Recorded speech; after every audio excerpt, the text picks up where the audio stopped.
नमस्कार दोस्तों, डेट है आज की 1 अक्टूबर 2020 और स्वागत है आपका एडिटोरियल डिस्कशन में। 3 इश्यूज आज हम डिस्कस करेंगे। सबसे पहले तो हैप्पीमोन जैकब का आर्टिकल हम डिस्कस करेंगे। मैरीटाइम स्फीयर पर फोकस करने से संबंधित, क्यों इंडिया को मैरीटाइम स्फीयर पर फोकस करना चाहिए। नेक्स्ट आर्टिकल हम डिस्कस करेंगे क्वाड से संबंधित, और उसके बाद तीसरा आर्टिकल हम डिस्कस करेंगे लैंग्वेज से संबंधित। चलिए डिस्कशन स्टार्ट करते हैं। First important article maritime sphere पर फोकस करने से संबंधित है। आप जनरल स्टडी पेपर 3 के इस टॉपिक से आर्टिकल को रिलेट कर सकते हो। ये आर्टिकल हैप्पीमोन जैकब के द्वारा लिखा गया है। सबसे पहले देखो, राइटर इस बात पर फोकस करते हैं, कॉन्टिनेंटल स्फीयर में इंडिया आज के समय में काफ़ी सारे चैलेंजेस का सामना कर रहा है। मतलब कॉन्टिनेंटल स्फीयर में इंडिया की जो पोजीशन है वो कमज़ोर पड़ रही है। इस बात को साबित करने के लिए 4 एग्जाम्पल्स राइटर के द्वारा दिए जाते हैं। सबसे पहले इंडिया चाइना बॉर्डर का एग्जाम्पल देखो। इंडिया और चाइना बॉर्डर पर फिलहाल के समय में टेंशन है। काफ़ी राउंड्स की बातचीत के बाद चाइना पीछे हटने को तैयार नहीं है। जो नो मैन बॉर्डर पर चाइना ने कब्जा करके रखा है वो बात अलग है। इंडिया ने भी कुछ चोरियों को कैप्चर किया है, बट फिर भी देखो सच्चाई यही है, इंडिया और चाइना बॉर्डर पर टेंशन्स हैं।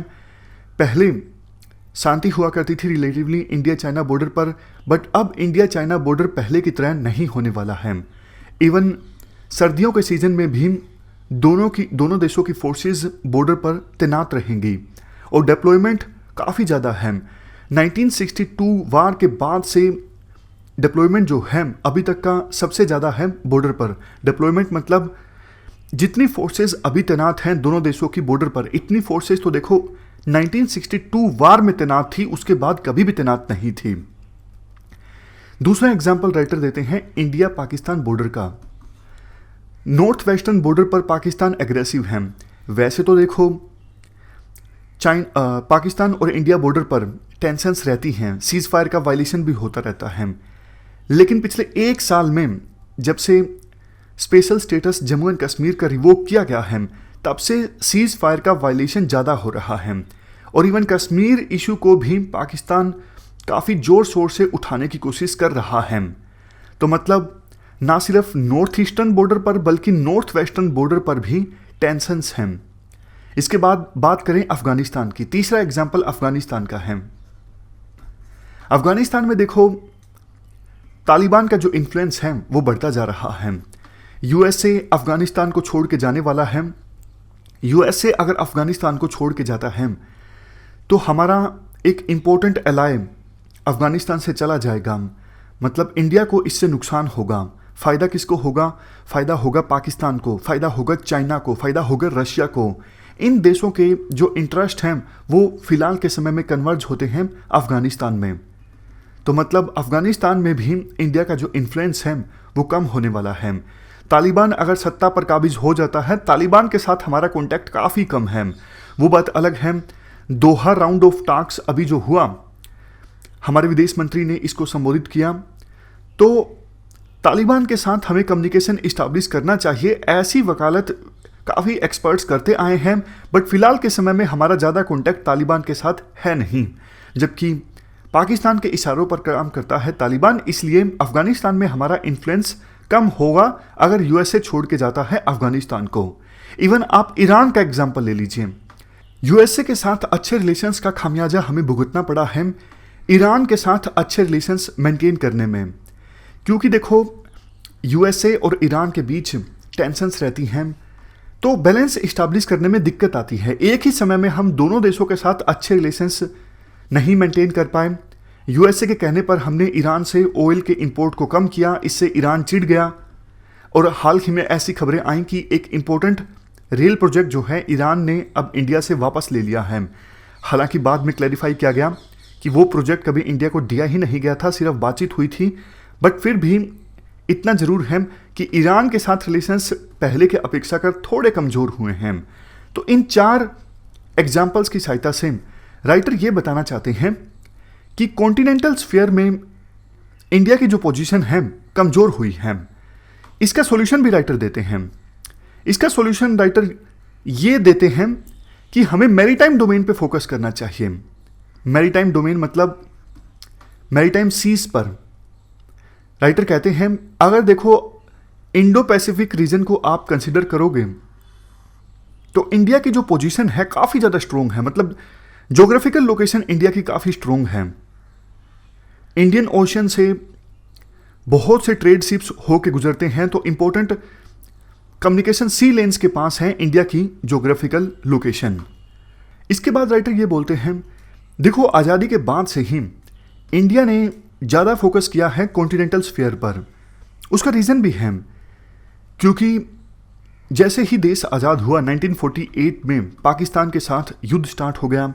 उसके बाद इंडिया ने काफ़ी युद्ध लड़े। 1962 में चाइना के साथ युद्ध लड़ा, 65 में फिर से पाकिस्तान के साथ युद्ध लड़ा, बाद में 99 में भी इंडिया ने युद्ध लड़ा। तो इंडिया का ज़्यादा फोकस कॉन्टिनेंटल स्फीयर पर रहा है, मतलब लैंड बॉर्डर्स पर रहा है। लेकिन सीज में, ओशियंस में अपना इन्फ्लुएंस बरकरार रखने के लिए इंडिया ने रिलेटिवली कम फोकस किया है। वो बात अलग है, पिछले कुछ सालों में इंडिया ने मैरीटाइम स्फीयर की इंपॉर्टेंस को पहचाना है और अब मैरीटाइम स्फीयर पर इंडिया ने फोकस करना स्टार्ट कर भी दिया है।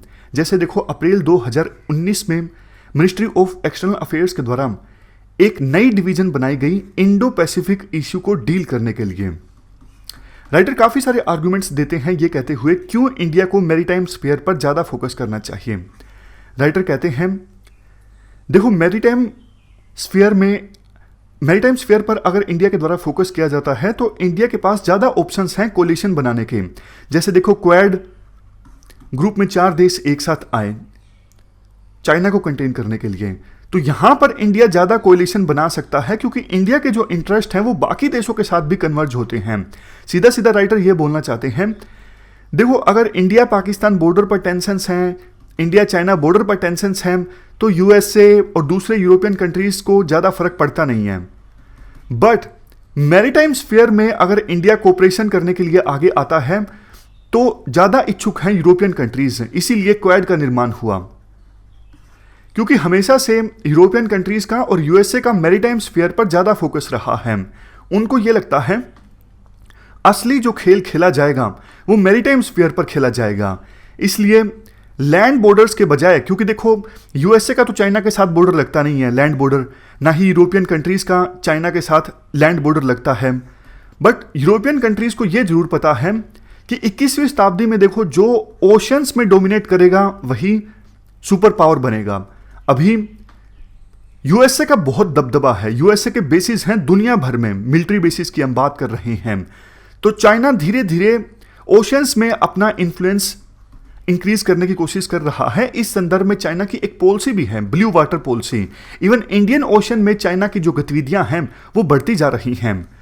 तो ओशंस में चाइना के बढ़ते इन्फ्लुएंस को रोकने के लिए यूरोपियन कंट्रीज और यूएसए इंडिया के साथ अलायंस बनाना चाहेंगे, इंडिया के साथ ज़्यादा कोऑपरेट करना चाहेंगे ताकि मिल के चाइना को कंटेन किया जा सके। उसी का परिणाम है क्वाड ग्रुप। जर्मनी ने हाल ही में अपनी इंडो पैसिफिक गाइडलाइंस रिलीज की। फ्रांस ऑलरेडी पिछले साल इंडो पैसिफिक अपनी स्ट्रेटजी रिलीज कर चुका है। तो कहने का सिंपल मतलब ये है जो ग्रेट पावर्स हैं वो मैरीटाइम स्फीयर पर ज़्यादा फोकस करती हैं, वो इंडिया के साथ कोऑपरेट करना चाहेंगी चाइना को कंटेन करने के लिए। इसके बाद राइटर ये बोलते हैं देखो इवन चाइना के लिए भी मैरीटाइम स्फीयर ज़्यादा फोकस है क्योंकि चाइना का बहुत ज़्यादा ट्रेड होता है मैरीटाइम रूट्स की सहायता से। और कुछ चोक पॉइंट्स तो ऐसे हैं जैसे मलक्का स्ट्रेट। चोक पॉइंट्स मतलब मलक्का स्ट्रेट को आपने देखा होगा, एक बहुत छोटी सी नैरो स्ट्रिप है, यहाँ से चाइना के शिप्स होके गुजरते हैं। चाइना को ये डर लगता है अगर कल को युद्ध होता है, अगर इस मलक्का स्ट्रिप को ब्लॉक कर दिया जाता है, मलक्का स्ट्रेट को ब्लॉक कर दिया जाता है, तो चाइना को ऑयल की सप्लाई नहीं हो सकेगी। इससे युद्ध लड़ने में चाइना को परेशानी होगी, चाइना की इकोनॉमी पर असर पड़ेगा। तो ये चाइना के लिए काफ़ी कंसर्निंग चीज़ है। इस चीज़ का सोल्यूशन चाइना ने ढूंढा भी है। जैसे ग्वादार पोर्ट को एक सोल्यूशन बताया जाता है मलक्का स्ट्रेट का, मतलब अगर मलक्का स्ट्रेट फ्यूचर में चोक हो जाती है, बंद कर दी जाती है चाइना के शिप्स के लिए, तो ग्वादार पोर्ट का सहारा चाइना ले सकता है ऑयल और बाकी चीज़ों की सप्लाई को इंश्योर करने के लिए। तो ये सब चीजें कहकर राइटर अपना पॉइंट प्रूव करना चाहते हैं, चाइना के लिए भी मैरीटाइम स्फीयर जो है वो ज्यादा इंपॉर्टेंट है। हां देखो, मैरीटाइम स्फीयर पर ज्यादा फोकस करके ऐसा नहीं है कि अभी जो बॉर्डर पर टेंशंस हैं उसको सोल्व कर पाने में इंडिया कामयाब हो जाएगा, या फिर मैरीटाइम स्फीयर पर अगर इंडिया ने कुछ ऐसा एक्शन लिया जिसकी सहायता से इंडिया चाइना को मजबूर कर सके कि आप अपनी फोर्सेस लद्दाख बॉर्डर से पीछे लेके जाओ, ऐसा पॉसिबल नहीं है। बट राइटर इतना जरूर बोलना चाहते हैं कि मैरीटाइम स्फीयर पर अगर इंडिया फोकस करता है तो चाइना पर प्रेशर जरूर क्रिएट किया जा सकता है कि आप लैंड ग्रैबिंग का अटेम्प्ट अगर करोगे तो मैरीटाइम स्फीयर में इंडिया बाकी देशों के साथ मिलके आपकी एक्टिविटीज पर लगाम लगाने की कोशिश करेगा। मतलब प्रेशर जरूर बिल्ड किया जा सकता है चाइना पर। लास्ट में राइटर के द्वारा यह कहा जाता है, अभी तक सरकार के द्वारा जो डिसीजन लिए गए हैं वो देखो ठीक हैं। जैसे मिनिस्ट्री ऑफ एक्सटर्नल अफेयर के द्वारा अलग से इंडो पैसिफिक डिवीजन इस्टेब्लिश की गई है, ये अच्छी बात है। इवन क्वाड ग्रुप के मेंबर कंट्रीज के मिनिस्ट्रियल लेवल की मीटिंग ऑर्गेनाइज होगी, ये भी अच्छी चीज़ है। बट इंडिया को अभी और स्टेप्स लेने की आवश्यकता है मैरीटाइम स्फीयर पर फोकस करने के लिए। जैसे देखो, करंट और फ्यूचर मैरीटाइम चैलेंजेस को इंडिया रिकॉग्नाइज करे, मिलिट्री और नॉन मिलिट्री टूल्स को कंसोलिडेट करें, जो स्ट्रेटेजिक पार्टनर्स हैं इंडो पैसिफिक रीजन में उनके साथ इंडिया एंगेज करें, जैसे ऑस्ट्रेलिया, जापान, ये सब इंडिया के स्ट्रेटेजिक पार्टनर्स हैं।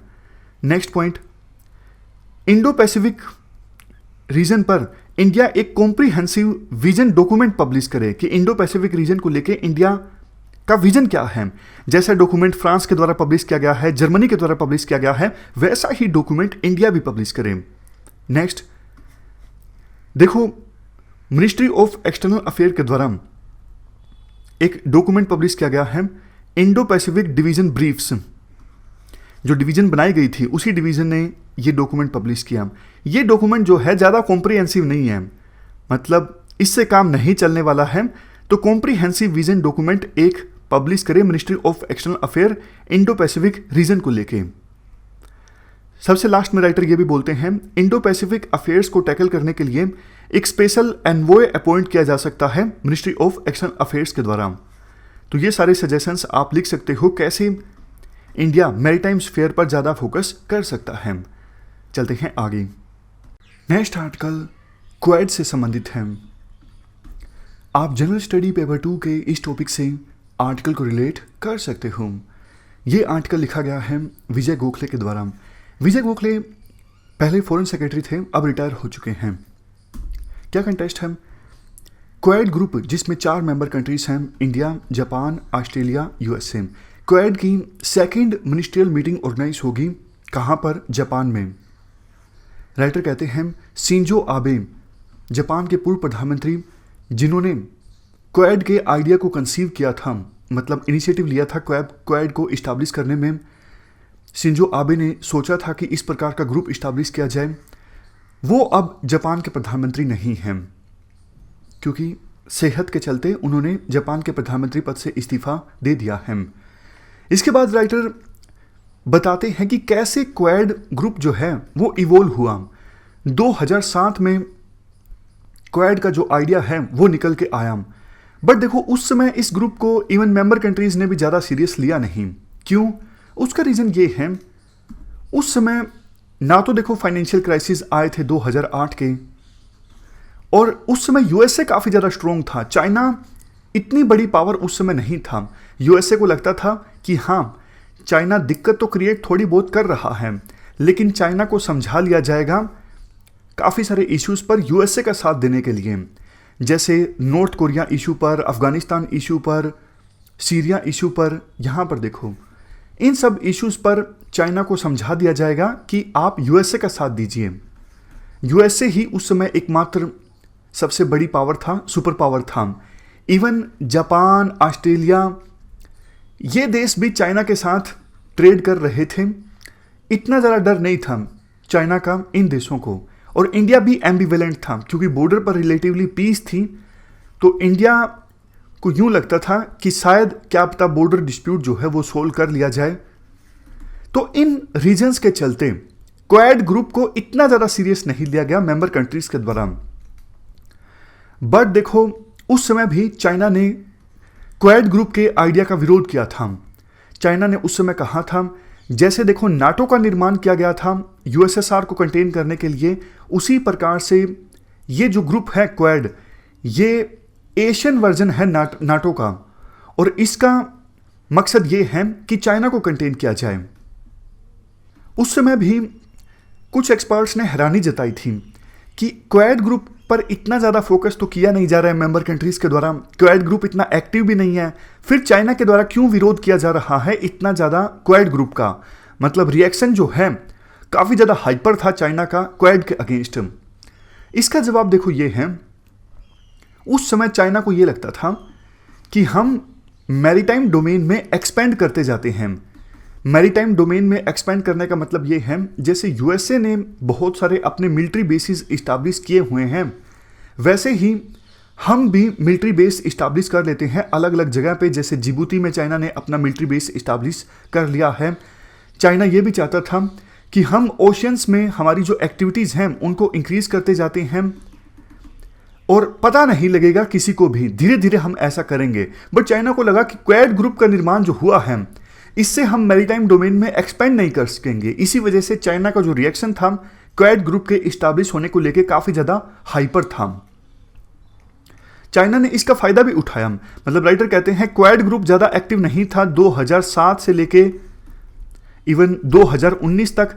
इसका फायदा चाइना के द्वारा उठाया गया।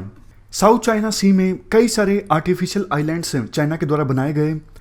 इवन फिलीपींस के साथ डिस्प्यूट में परमानेंट कोर्ट ऑफ ट्रिब्यूनल के द्वारा जो वर्डिक्ट दिया गया उसे मानने से चाइना ने इनकार कर दिया। चाइना ने यह कहा 9 डैश लाइन के अंतर्गत जो भी एरिया आता है वहां पर चाइना की सोवरेनिटी है। यह सब कैसे हुआ? यह सब इसलिए हुआ क्योंकि क्वाड का निर्माण तो हो चुका था 2007 में, बट क्वाड निष्क्रिय था। कुछ खास एक्टिविटीज क्वाड की हो नहीं रही थी, जिसका फायदा चाइना ने उठाया।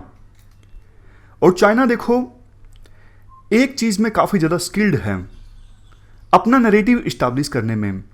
चाइना ने इस प्रकार का नैरेटिव बनाना स्टार्ट किया कि क्वाड ग्रुप जो है वो चाइना को कंटेन करने के लिए है, जबकि होना यह चाहिए क्वाड के जो मेंबर कंट्रीज हैं वो बताएं वर्ल्ड को कि भैया हमारा मकसद चाइना को कंटेन करने के लिए नहीं है। क्वाड में वो कंट्रीज शामिल हैं जिनके इंटरेस्ट स्पेसिफिक मैटर्स पर कन्वर्ज होते हैं। समझ गए? मतलब फॉर एग्जाम्पल ये चारों देश चाहते हैं कि इंडो पैसिफिक रीजन में कोई भी देश अपनी मनमानी ना करे, जो कम्युनिकेशन सी लेन्स हैं वो फ्री हों और एग्रेसिवनेस ना शो की जाए किसी भी देश के द्वारा। चारों देश इंडिया, ऑस्ट्रेलिया, जापान और यूएसए यही चाहते हैं। और इवन देखो चाइना ने भी इस प्रकार के ग्रुप्स का निर्माण किया है। जैसे चाइना का एक ग्रुप है quadrilateral cooperation and coordination mechanism. इस ग्रुप में अफगानिस्तान, पाकिस्तान, तजाकिस्तान ये देश शामिल हैं। इवन चाइना ने एक और ग्रुप का निर्माण किया है जिसमें पाकिस्तान, अफगानिस्तान, नेपाल और चाइना शामिल हैं। तो आप एक बात बताएं कि चाइना जब इस प्रकार से ग्रुप्स का निर्माण कर सकता है तो फिर 4 देश अगर इंडो पैसिफिक रीजन में एक साथ आते हैं और क्वाड का निर्माण करते हैं तो उसमें क्या गलत है? फिर चाइना इसका क्यों बहुत ज्यादा क्रिटिसिज्म कर रहा है, बहुत ज्यादा विरोध कर रहा है? इसके बाद राइटर कहते हैं देखो अब वर्ल्ड चेंज हो चुका है। पहले तो क्वाड बिल्कुल निष्क्रिय था, लेकिन अब सिचुएशन चेंज हो चुकी है। अब महामारी आई, महामारी के बाद इकोनॉमिक सिचुएशन वर्ल्ड की खराब हुई है। चाइना एक बहुत बड़ी पावर के रूप में इमर्ज हुआ है। यूएसए को अब चाइना से खतरा महसूस होने लगा है। आने वाले समय में दोनों के बीच में राइवलरी और ज़्यादा इंक्रीज होगी। इंडिया के साथ चाइना की टेंशन्स हैं। इवन ऑस्ट्रेलिया और जापान के साथ भी चाइना के रिलेशंस खराब हुए हैं। समझ गए? तो मतलब पहले ये 4 देश चाइना को इतना बड़ा खतरा नहीं मानते थे, लेकिन आज हालात जो हैं वो चेंज हो चुके हैं। इवन वर्ल्ड व्यू भी काफ़ी ज़्यादा चाइना के अगेंस्ट हैं। तो इसलिए क्वाड की जो एक्टिविटीज़ हैं वो बढ़ने लगी हैं और इसी का रिजल्ट है कि अब सेकंड मिनिस्ट्रियल मीटिंग ऑर्गेनाइज हो रही है क्वाड की जापान में। अब देखो राइटर कुछ सजेशंस देते हैं कि क्वाड की जो सेकंड मिनिस्ट्रियल मीटिंग्स ऑर्गेनाइज हो रही है, इस मीटिंग में किस बात पर फोकस करना जरूरी है? सबसे पहले तो राइटर कहते हैं क्वाड की जो मिनिस्ट्रियल लेवल की मीटिंग ऑर्गेनाइज होगी जापान में, इसमें चाइना को प्रोवोकेट करने जैसा कोई काम ना किया जाए फिलहाल। समझ गए? मतलब ऐसी कोई जॉइंट स्टेटमेंट ना जारी की जाए जिससे चाइना जो है वो प्रोवोक हो जाए, चाइना चिढ़ जाए। Next point, quad group national interest को सर्व करने की कोशिश करें, इस पर डिस्कशन होनी चाहिए। मतलब क्वाड ग्रुप इस प्रकार से काम करे कि इंडिया, जापान, यूएसए और ऑस्ट्रेलिया, इन देशों के नेशनल इंटरेस्ट सर्व हों। जैसे देखो, मैं आपको सिर्फ एग्जांपल दे रहा हूं समझने के लिए। इंडिया नहीं चाहता कि इंडियन ओशन रीजन में चाइना की एक्टिविटीज बहुत ज्यादा बढ़ें, चाइना की सबमरीन्स आए, तो फिर कोई ऐसा स्टेप लिया जा सकता है क्वाड ग्रुप के द्वारा कि जिससे इंडियन ओशन रीजन में चाइना की एक्टिविटीज पर लगाम लगाई जा सके। ये सिर्फ एग्जाम्पल है। इससे क्या होगा? इससे इंडिया के नेशनल इंटरेस्ट सर्व हो जाएंगे। नेक्स्ट सजेशन राइटर ये देते हैं कि और देशों को भी इनवाइट किया जा सकता है क्वाड का हिस्सा बनने के लिए। बहुत सारे देश ऐसे हैं इंडो पैसिफिक रीजन में जो इंडिया के पार्टनर हैं, उनको भी इनवाइट किया जा सकता है क्वाड का हिस्सा बनने के लिए। और बहुत सारे इश्यूज हैं जिन पर क्वाड के मेंबर कंट्रीज के द्वारा कोऑपरेट किया जा सकता है। जैसे देखो, humanitarian assistance, disaster relief, monitoring shipping for search and rescue और anti piracy operations, infrastructure assistance to climatically vulnerable states, connectivity initiatives या फिर सिमिलर एक्टिविटीज, इन सब पर फोकस किया जा सकता है क्वाड के मेंबर कंट्रीज के द्वारा क्वाड की मीटिंग में। इससे देखो, इंडो पैसिफिक रीजन में और जो छोटे छोटे स्टेट्स हैं जिनका कोस्ट लगता है इंडो पैसिफिक रीजन में, उनको भी एक एश्योरेंस मिलेगा कि क्वाड एक प्रकार का मिलिट्री अलायंस नहीं है जैसा आरोप चाइना लगा रहा है। ये एक ऐसा कोलिशन है जिसमें मेंबर कंट्रीज के जो इंटरेस्ट हैं वो कन्वर्ज होते हैं, तो और जरा देश अट्रैक्ट होंगे इस ग्रुप को ज्वाइन करने के लिए। नेक्स्ट आर्टिकल लैंग्वेज से संबंधित है। आप जनरल स्टडी पेपर 2 के इस टॉपिक से आर्टिकल को रिलेट कर सकते हो। शुरुआत में आर्टिकल में इंडोनेशिया की केस स्टडी दी जाती है, किस प्रकार से इंडोनेशिया ने अपनी ऑफिशियल लैंग्वेज को अडॉप्ट किया।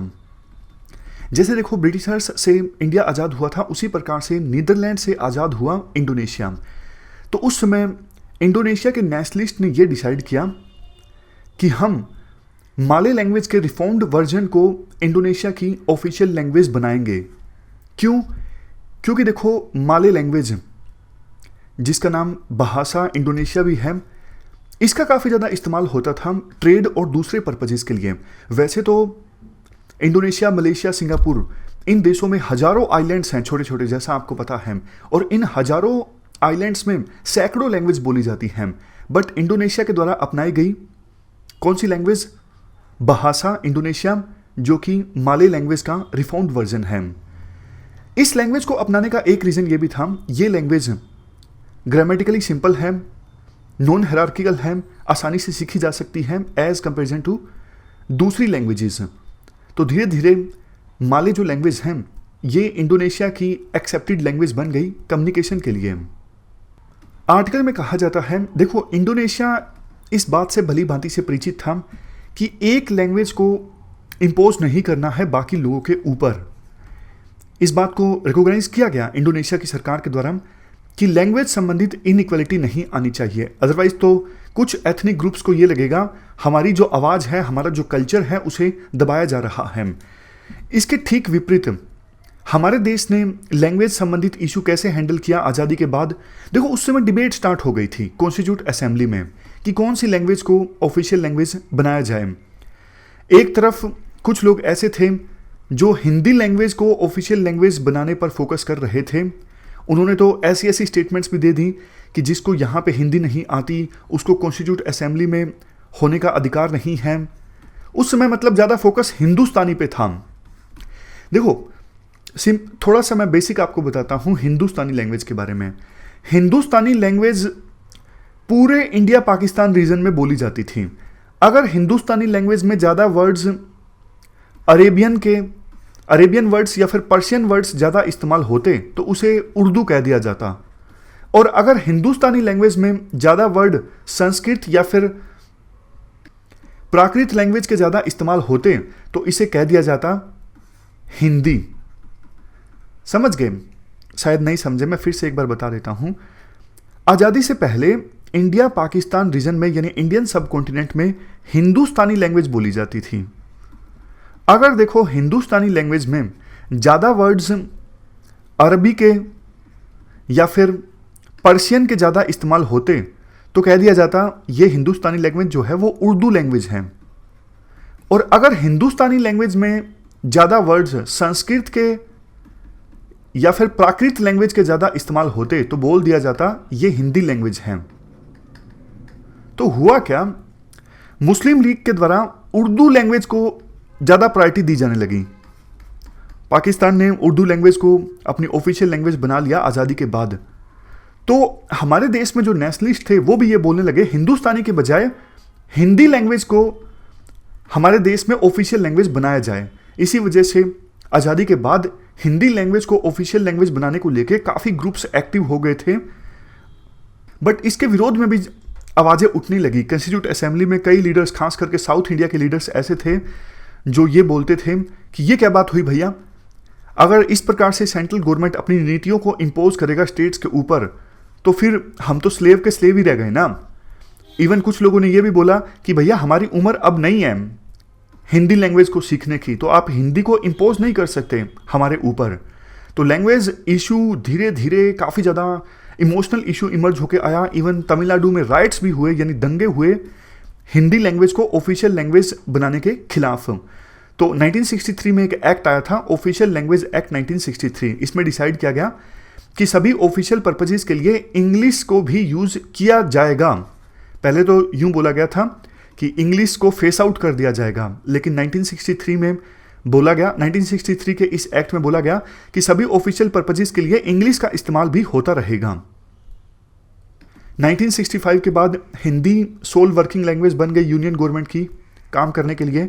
स्टेट गवर्नमेंट्स को छूट दी गई कि आप अपनी चॉइस की लैंग्वेज में फंक्शन कर सकते हो।